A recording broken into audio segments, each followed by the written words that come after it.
The first thing Princess ever heard from the captured human was not fear. It was laughter. A soft, breathless chuckle, painful but stubborn, echoing across the crystalline throne chamber where he hung in glowing restraints. And it stunned her so deeply that she forgot to breathe for 3 whole seconds. Humans were supposed to break. They always broke. But this strange male with storm eyes and a busted lip, he looked right at the alien princess, heir to the largest empire in the Orion Belt, and said, voice shaky but bold, "You won't win by scaring me. I've been scared before." Those words, they twisted something in her chest, something she did not have a name for. No prisoner had ever spoken to her like that. No male of any species had ever dared. And absolutely none had ever smiled afterward. Stepped forward, tall and regal in armor that shimmered like liquid starlight. Her attendants knelt instantly, but her gaze never left the human, according to the translator logs. He shouldn't have fascinated her. He was fragile, soft, pulled from a crashed ship near the borders of her kingdom. The generals insisted he was a potential spy. The council demanded information. But when she looked at him now, she didn't see a threat. She saw fire, a tiny flame that refused to flicker out, even under the weight of her empire. "Human," she said, voice steady, "you are injured. You should not waste your strength speaking." Coughed, winced, then gave her that same stupidly brave, almost comedic grin. "Don't worry, I'm great at wasting strength." One of the guards gasped. Another whispered blasphemy, but did not punish him. Instead, for the first time in her ruling life, she felt something warm spark inside her, an involuntary tug at the corner of her lips. Was she amused? Impossible. She was the princess. She did not laugh, she did not smile, she did not feel. And yet this human kept dragging feelings out of her like he was pulling threads from a royal tapestry. She dismissed the guards with a single flick of her hand. They obeyed, confused but silent, leaving only her and the trembling, yet still defiant, human in the chamber.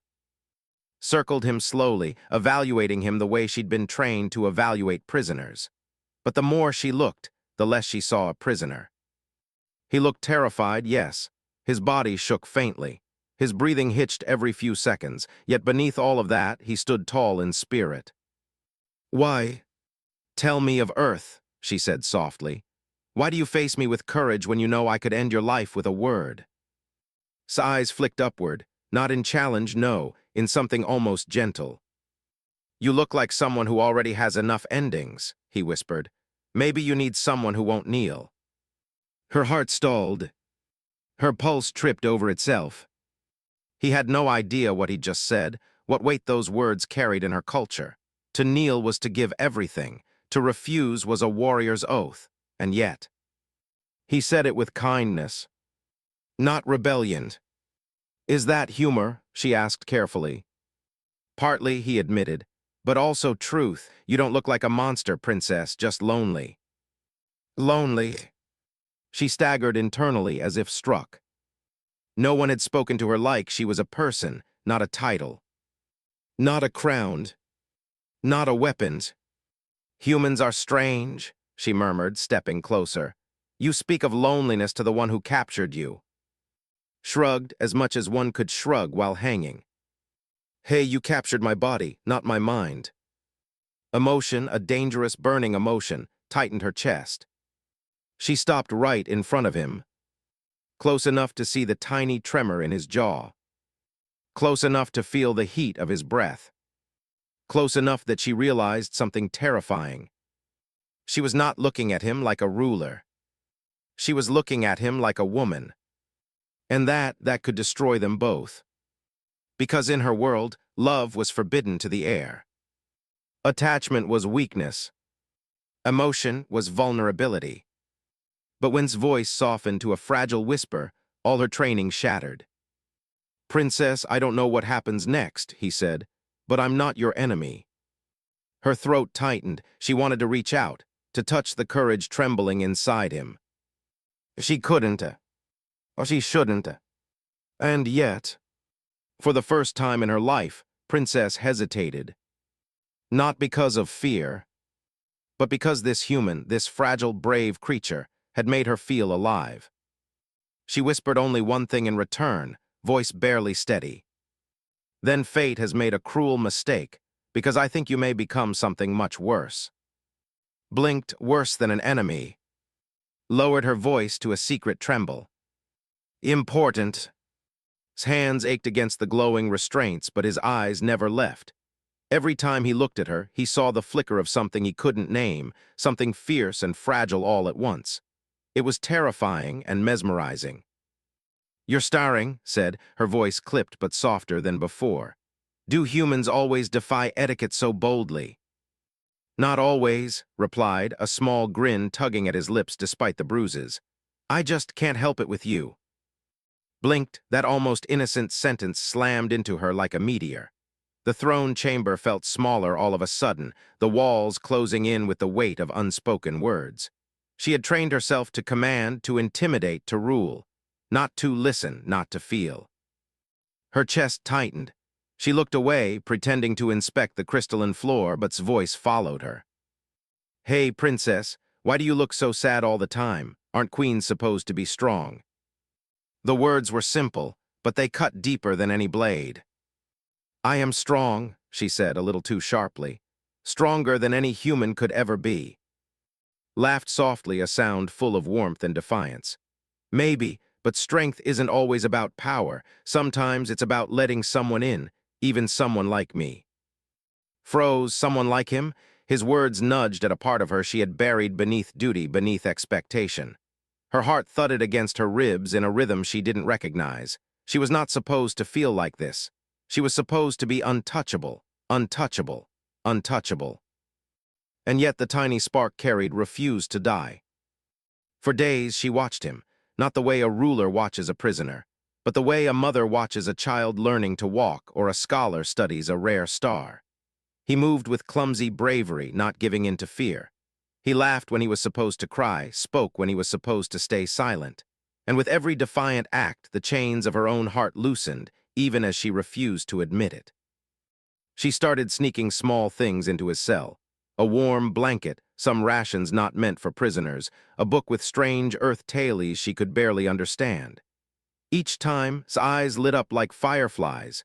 Each time, her chest ached in a way she had thought impossible. One evening, the chamber glowed amber from the twin moons outside. Leaned against the wall, watching him as he struggled with a puzzle device she had given him. He cursed it under his breath, throwing it down, then looked up at her.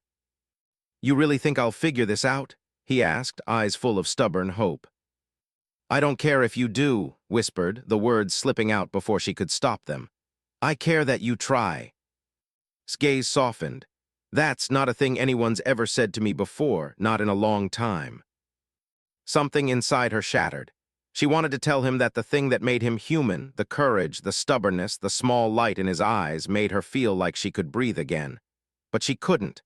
Words were dangerous. Feelings were dangerous. Love was forbidden.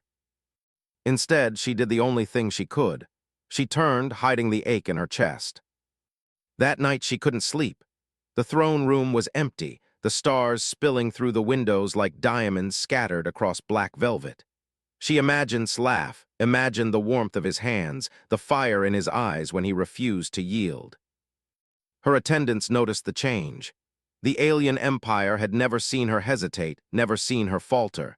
And yet, in her private quarters, she whispered to herself, "He shouldn't make me feel like this. He's just a human, just a mortal, and yet."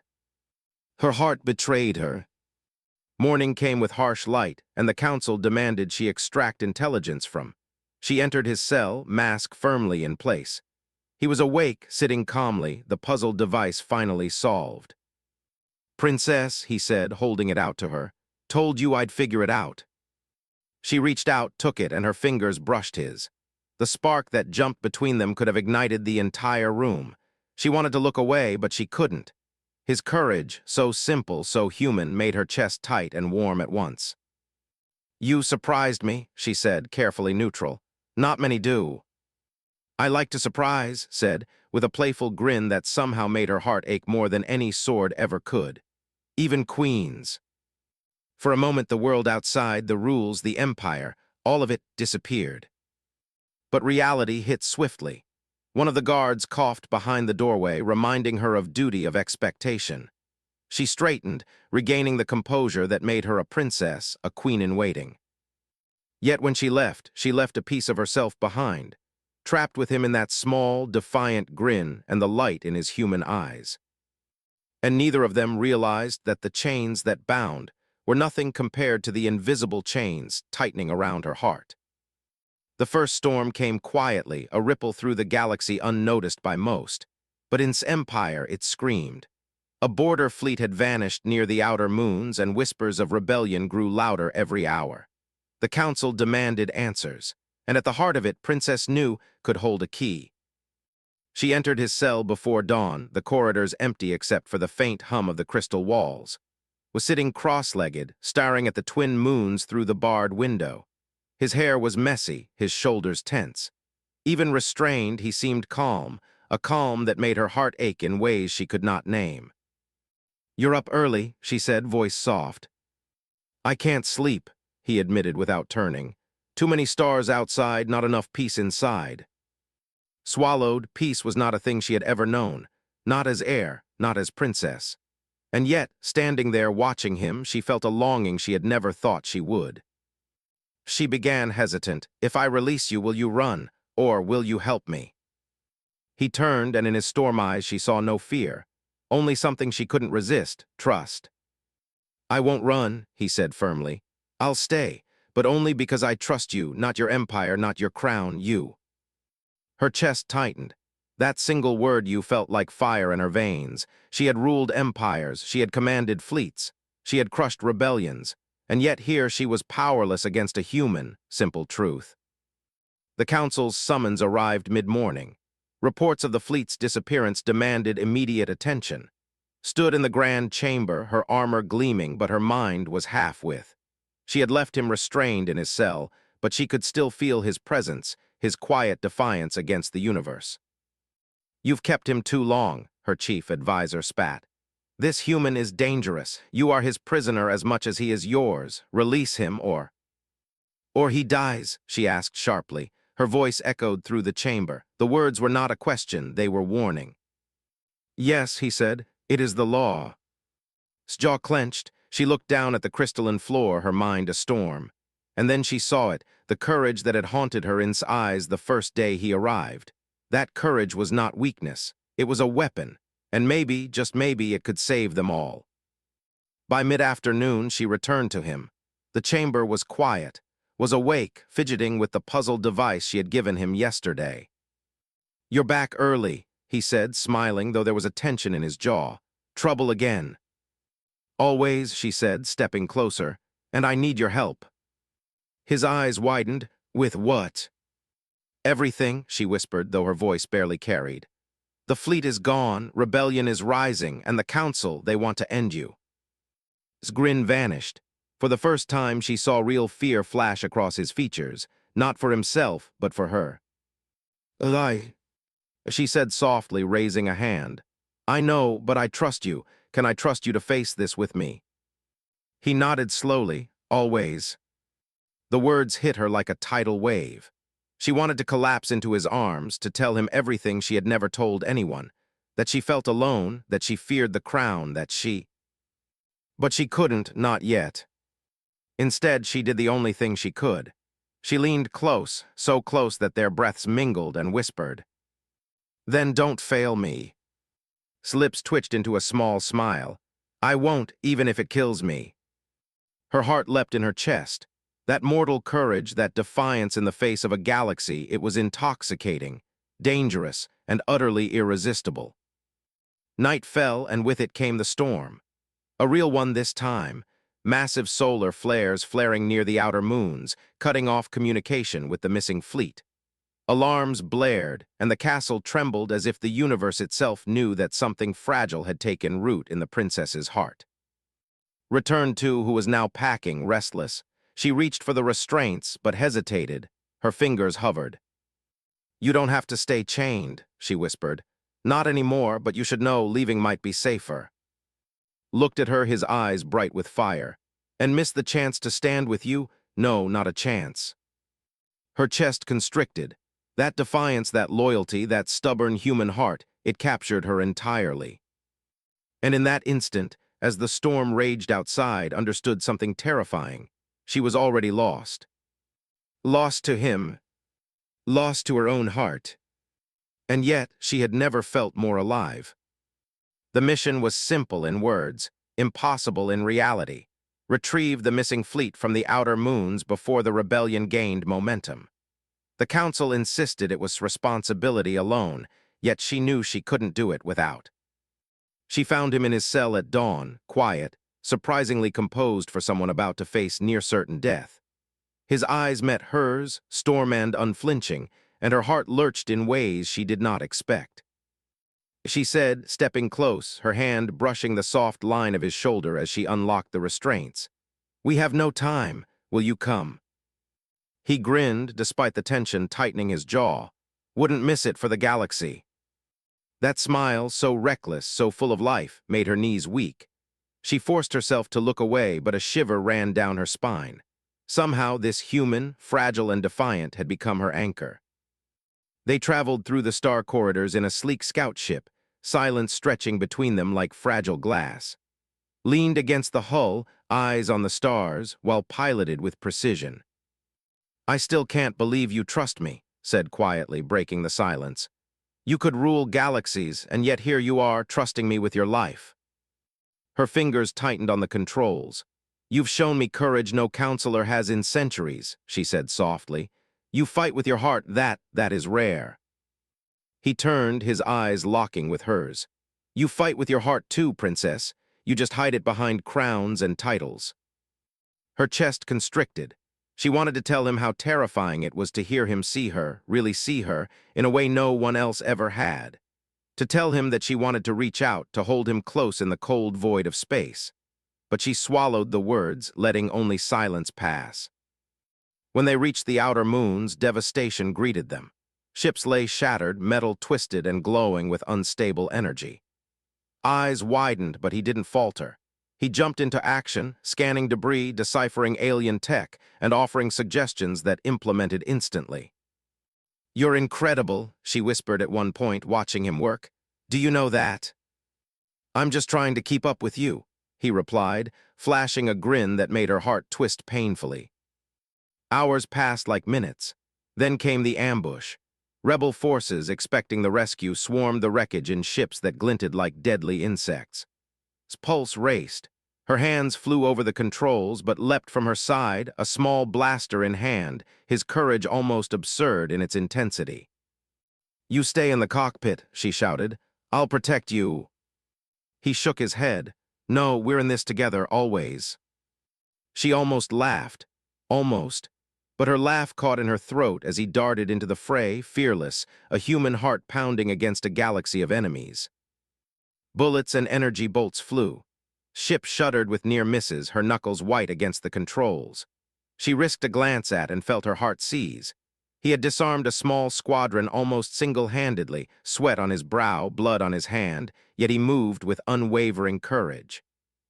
She realized then, in the heart-stopping terror of it all, that she had never truly known bravery until she had watched him risk everything. Not for victory, not for glory, but for her. A stray bolt of energy hit the side of the ship, sending it spinning dangerously. Instincts kicked in, but her mind flashed to right there, exposed. She dove from her chair, grabbing him just as another blast tore through the hull nearby. They tumbled together across the floor, breathless, hearts hammering in unison. His storm eyes met hers, wide and alive, and for one infinite second the universe stopped. "You," he gasped, "you saved me." "I will always save you," she whispered fiercely, pressing herself close. "No one touches you, not while I breathe." The words slipped from her lips, raw and unguarded, and she felt his hand brush hers in response, tentative, searching, fearless. In that moment, amid chaos, fire, and death, the invisible walls around their hearts crumbled. They didn't speak again. They didn't need to. Every look, every breath, every pulse said more than words ever could. When the ambush ended, the fleet was recovered, but the danger lingered. and stood on the bridge of the ship, shoulders brushing, heart still pounding. "You were incredible," she said softly. I didn't know courage like yours existed." Reached for her hand, a gentle human touch that made her knees weak. "It's easy," he said, "with you beside me." Her chest ached with something fierce, something dangerous, something she could no longer deny. She had lost control, she had lost herself. And yet, in losing, she had never felt more alive. The aftermath of the mission left the ship humming quietly, almost peacefully, though both knew the calm was temporary. Outside, the stars stretched endlessly, indifferent to the turmoil of hearts and empires. Sat near the control panel, still breathing heavily from the ambush, while leaned against the wall, her armor scuffed, hair loose around her shoulders.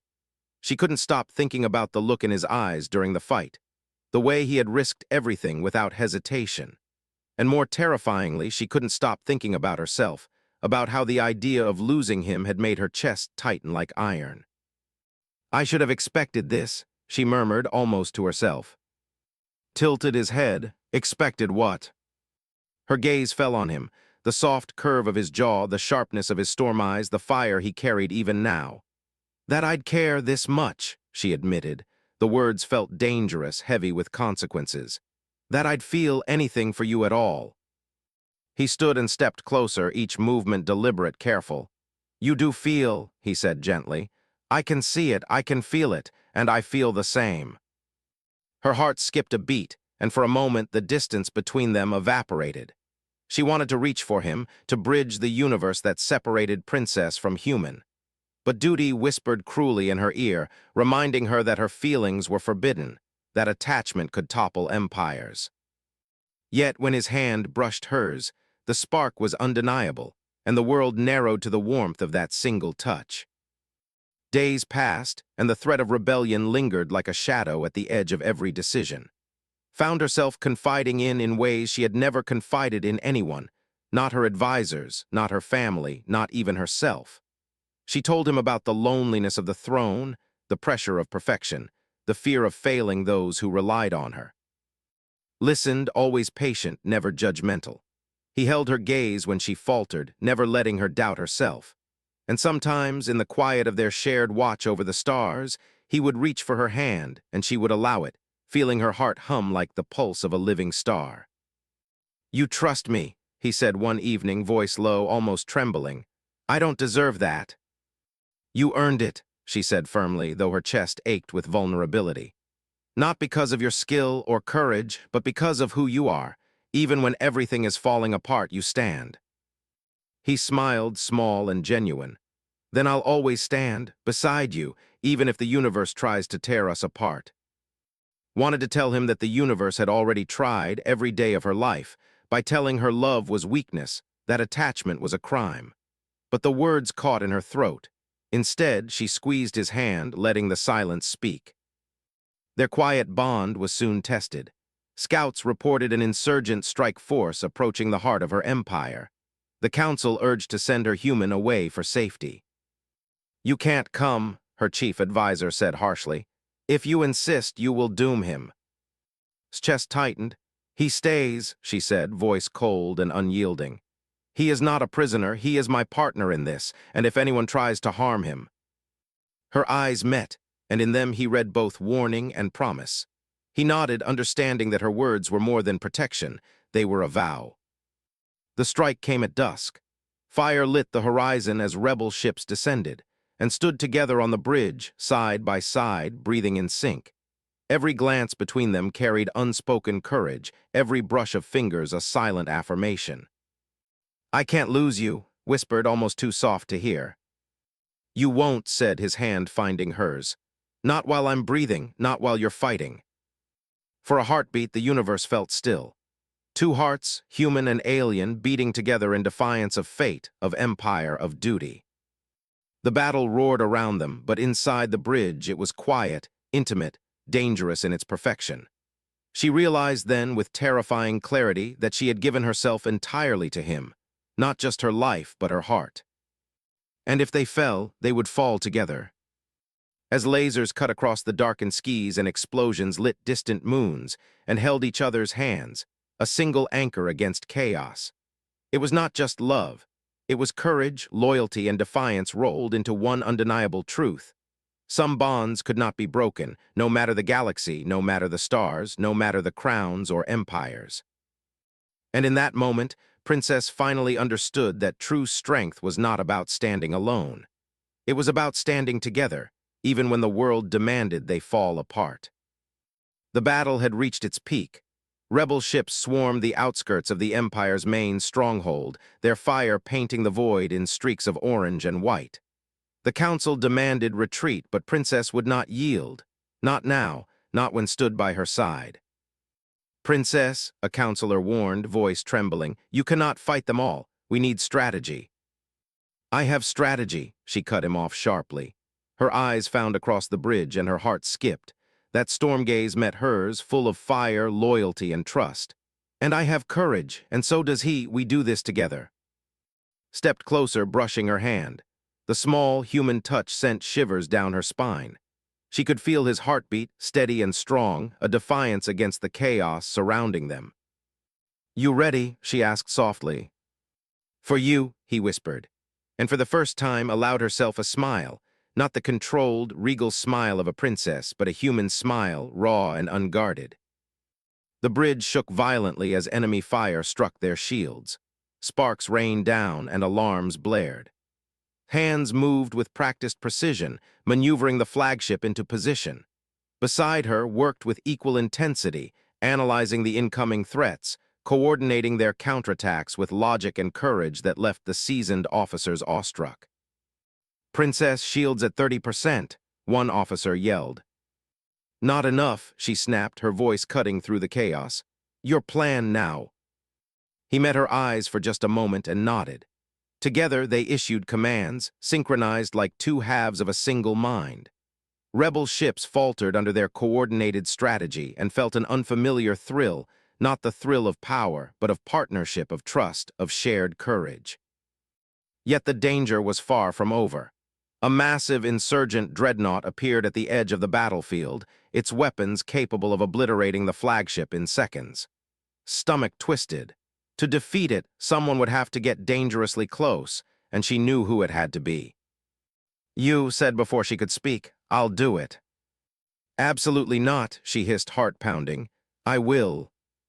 "You've already risked everything, Princess," he interrupted gently. "I'm not afraid. I trust you to lead the rest, but this is mine." Her chest tightened. How could she argue when he looked at her like that, fearless, defiant, unbreakable? The human had become more than courage to her. He had become her heart, her anchor, and the thought of losing him, it was unbearable. Moments later, piloted a strike craft toward the dreadnought, weaving through enemy fire with a combination of instinct and daring that left even breathless. She watched every move, her knuckles white, her breath shallow. "Come back," she whispered under her breath, almost as if saying it aloud could pull him safely from the brink. Glanced back once, a fleeting grin on his face. "Always." The dreadnought loomed closer. One miscalculation, one stray bolt of energy, and it would end everything. And yet pressed on, fearless. His heart pounded in her chest like a drum of war. She realized then that she had never truly understood bravery until she had seen it reflected in human eyes, mirrored in love. He struck the dreadnought's weak point. A massive explosion rocked the battlefield. Alarms blared, debris rained down and screamed, fearing the worst. And then silence. Then a voice came through the comms, calm and steady. "Princess, I'm back." Sneeze nearly buckled. She rushed to the hangar bay, and there he stood, singed but smiling, alive. Without thinking, she threw herself into his arms. He caught her, steady and warm, and for the first time the princess allowed herself to collapse. Not from fear, not from fatigue, but from relief, from love, from the overwhelming intensity of having him near. "I thought," she began, voice breaking. "You never had to," he whispered, brushing her hair from her face. "I told you, Princess, I'll always stand with you, no matter what." Tears pricked her eyes. She had fought empires, faced rebellions, and battled the expectations of a galaxy. But nothing had ever felt as powerful, as terrifying, as real as the courage of the human she now held in her arms. In that embrace, amidst the echoes of war and the faint hum of the repaired ship, understood. Love was not weakness. Courage was not just for the battlefield. And some bonds, born in fire, forged in defiance, could not be broken by stars, by empires, or by fate itself. They were together, and in that togetherness they were unstoppable. The war had ended. The fleet was safe, the rebels defeated, and the empire began to heal. Yet Princess and stood on the observation deck of the flagship, staring out at the stars in silence. The galaxy stretched endlessly before them, beautiful and indifferent, but now it felt different, like it belonged to them in a way no law, no crown, no duty could claim. Leaned against the railing, his hand brushing hers. It was a casual touch, but felt it like a spark that could ignite a supernova. He looked at her, and in those storm eyes she saw not fear, not doubt, not hesitation, only certainty, courage, and the kind of loyalty that reason. "You've changed everything," she whispered almost to herself. "Not just the Empire, but me." He smiled, small and gentle, yet fierce in its truth. "You taught me to believe in courage I didn't know I had. And you taught me that even a princess can feel without breaking." Swallowed hard, she had fought her entire life to appear unbreakable, untouchable. She had hidden behind armor, behind crowns, behind a mask of perfection. And now, standing here with him, she realized that the walls she had built around her heart were gone. She said softly, trembling slightly, "I don't know if anyone could ever understand what this means to me, to us." He reached for her face, thumb brushing her cheek, and she leaned into the warmth. "We don't need anyone else to understand," he said. "We just need each other, that's enough." Her heart ached with the weight of truth in his words. It was terrifying and beautiful. She had never imagined that love could feel like this, a battle, a sanctuary, and a fire all at once. The stars shifted, twin moons reflecting on the polished metal of the deck, turned to him fully, eyes bright with emotion she could no longer hide. "I was trained to rule with steel," she admitted. "I was trained to command fear and obedience, but you showed me something stronger, love." His hand tightened on hers. "Then let's rule together, Princess, not with fear, not with power, but with courage, with trust and love." Tears pricked at her eyes. The weight of 1,000 expectations, the loneliness of centuries of royal duty seemed to lift in that moment. She stepped closer, resting her forehead against his. "I thought I could never be free," she whispered. "I thought my heart was a weapon or a cage." "Your heart," said softly, brushing her hair back, "is where I'll always be safe." For the first time, laughed, a low, breathless, joyous sound that echoed through the deck. Laughed too, and together they let the universe witness it. Two souls, one alien princess and one human, bound not by law or title, but by courage, trust, and love. Later, as the Empire celebrated its victory, walked through the halls of her palace with by her side. Citizens, soldiers, and advisors bowed to her, but she barely noticed. Her eyes stayed on him, and when their fingers brushed, the sparks of their shared trials ignited again. "You've changed me," she said quietly, leaning close. "Made me see that strength isn't just in ruling, it's in choosing who you stand beside." Smiled, pulling her gently into an embrace. "And you've changed me too," he said. "Taught me that courage is more than defiance, it's love, and sometimes it's standing together when everything tells you to fall apart." Rested her head against his chest. The rhythm of his heartbeat was steady, grounding. The warmth of his presence filled the space around her, around them. She realized then that she no longer feared the future. Together they could face anything, the stars, the empire, even the weight of expectation. "You're my home," she whispered, almost afraid to say it. "And you're mine," he replied, lips brushing hers softly, tenderly, sealing a bond forged in battle, trust, and relentless courage. The galaxy stretched endlessly beyond them, but for once it did not feel lonely. It felt infinite, vast, full of possibilities, because Princess and had discovered something no empire, no law, no star could ever take away each other. And in that truth, they were unstoppable. For even among the stars, love, real, human, courageous love, was the greatest power in the universe.